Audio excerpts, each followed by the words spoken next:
সুখবর টেলিপাড়াতে মা হলেন নিম ফুলের মধু ধারাবাহিকের জনপ্রিয় অভিনেত্রী। আমরা কথা বলছি অভিনেত্রী মানসী সেনগুপ্তের কথা, যাকে আপনারা নিম ফুলের মধু ধারাবাহিকে অয়নের স্ত্রীর ভূমিকাতে এতদিন ধরে দেখতেন।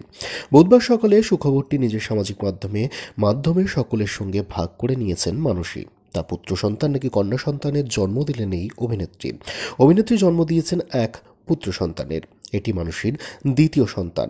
এর আগে তিনি কন্যা সন্তানের জন্ম দিয়েছিলেন। পরিবারের সূত্রের খবর যে এখন ভালো আছেন মানসী এবং তার সদ্যজাত দুজনেই। অন্তঃসত্ত্বা অবস্থাতেই ডাক্তার তাকে পরামর্শ দিয়েছিল সম্পূর্ণরূপে বেড রেস্টে থাকবার, কেননা তার কারণ ছিল তার হাই রিস্কি প্রেগনেন্সি। তবে প্রথম দিকে ডাক্তারি নির্দেশকে খানিকটা উপেক্ষা করেই অত্যন্ত সতর্কতা অবলম্বন করেই নিজের শুটিংয়ের কাজ চালিয়ে গেছিলেন অভিনেত্রী। তবে ডেলিভারির ডেট এগিয়ে আসলে তখন সাময়িক সময়ের জন্য অভিনয় থেকে ছুটি নেন মানসী। তবে অভিনয় তার প্রাণ। অভিনয় ছাড়া তার পক্ষে ভালো থাকা মোটেও সম্ভব নয়।